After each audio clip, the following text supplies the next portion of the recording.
రోజుకు ఒక్క టీ తాగకుండా ఆ డబ్బు దాచితే భవిష్యత్తులో ₹1,00,000 మీ చేతికి వస్తాయని చెబితే నమ్ముతారా? అవును, స్టేట్ బ్యాంక్ ఆఫ్ ఇండియా అందిస్తున్న హర్ ఘర్ లఖ్పతి పథకం ఇప్పుడు అలాంటి అవకాశాన్ని కల్పిస్తోంది. నెలకు చిన్న మొత్తాన్ని క్రమం తప్పకుండా పొదుపు చేస్తే మెచ్యూరిటీ నాటికి కనీసం ₹1,00,000 పొందేలా ఈ ప్రత్యేక రికవరింగ్ డిపాజిట్ పథకాన్ని రూపొందించారు. మరి ఈ స్కీమ్ ఎలా పనిచేస్తుంది? రోజుకు ₹20 నిజంగానే సరిపోతుందా? పూర్తి వివరాలు ఇప్పుడు తెలుసుకుందాం. చిన్న మొత్తాలతో పెద్ద లక్ష్యాన్ని చేరుకోవాలనుకునే వారికి స్టేట్ బ్యాంక్ ఆఫ్ ఇండియా తీసుకువచ్చిన హర్ ఘర్ లఖ్పతి పథకం మంచి ఎంపికగా కనిపిస్తోంది.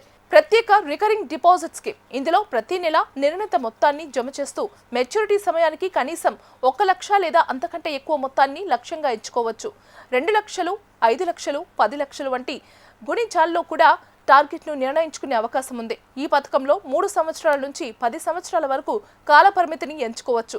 ఒక వ్యక్తి పేరుతో లేదా జాయింట్ అకౌంట్గా కూడా ప్రారంభించవచ్చు. 10 ఏళ్లు దాటిన మైనర్లు కూడా కొన్ని నిబంధనలతో ఈ ఖాతాను తెరవడానికి అర్హులు.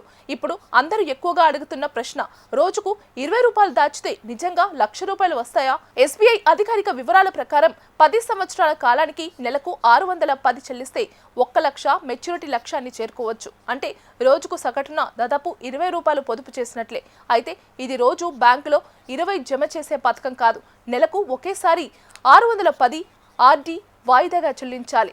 అదే మీరు త్వరగా ₹1,00,000 కావాలనుకుంటే 3 సంవత్సరాల కాలానికి నెలకు 2,510, 5 సంవత్సరాలకు నెలకు 1,420, 7 సంవత్సరాలకు నెలకు 960 చెల్లించాల్సి ఉంటుంది. అంటే కాలపరిమితి ఎక్కువగా ఉంటే ప్రతి నెల చెల్లించాల్సిన మొత్తం తగ్గుతుంది.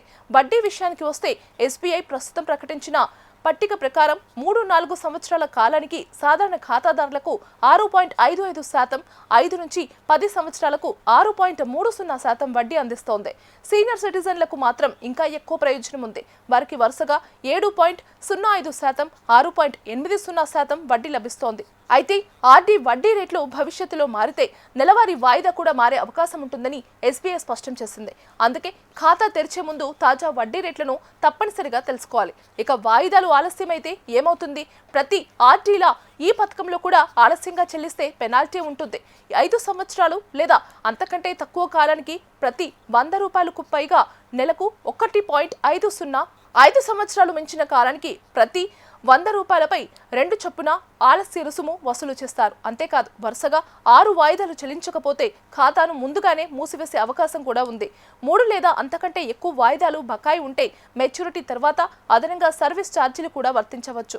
ఒకవేళ మధ్యలోనే డబ్బు అవసరమై ఖాతాను మూసివేయాలనుకుంటే కూడా అవకాశం ఉంది. అయితే ముందస్తు ఉపసంహరణపై 0.50% నుంచి 1% వరకు పెనాల్టీ విధిస్తారు. అలాగే వడ్డీ కూడా నిబంధనల ప్రకారం తగ్గించబడుతుంది. పన్నుల విషయానికి వస్తే ఈ స్కీమ్ ద్వారా వచ్చే వడ్డీపై ఆదాయపు పన్ను నిబంధనలు వర్తిస్తాయి.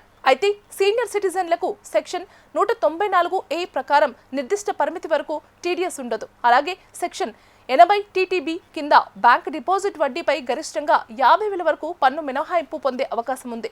వ్యక్తిగత పన్ను పరిస్థితులను బట్టి నిపుణులు సలహా తీసుకోవడం మంచిది. ఇక ఈ పథకంలో చేరాలంటే సమీప ఎస్బీఐ శాఖలో లేదా ఎస్బీఐ బ్యాంకింగ్ సేవల ద్వారా ఖాతాను ప్రారంభించవచ్చు. ఆధార్, పాన్, ఫోటో వంటి కేవైసీ పత్రాలు సిద్ధంగా ఉంచుకుంటే ప్రక్రియ సులభంగా పూర్తవుతుంది. చిన్న మొత్తాలను క్రమశిక్షణతో దాచుకుంటూ భవిష్యత్తు కోసం పెద్ద మొత్తాన్ని సమకూర్చుకోవాలనుకునే వారికి ఎస్బీఐ హర్ ఘర్ లఖ్పతి పథకం ఒక మంచి పొదుపు మార్గంగా ఉపయోగపడుతుంది. అయితే పెట్టుబడి పెట్టే ముందు తాజా వడ్డీ రేట్లు, నిబంధనలు, పెనాల్టీలు, పన్ను అంశాలను పూర్తిగా తెలుసుకొని నిర్ణయం తీసుకోవడం ఉత్తమం.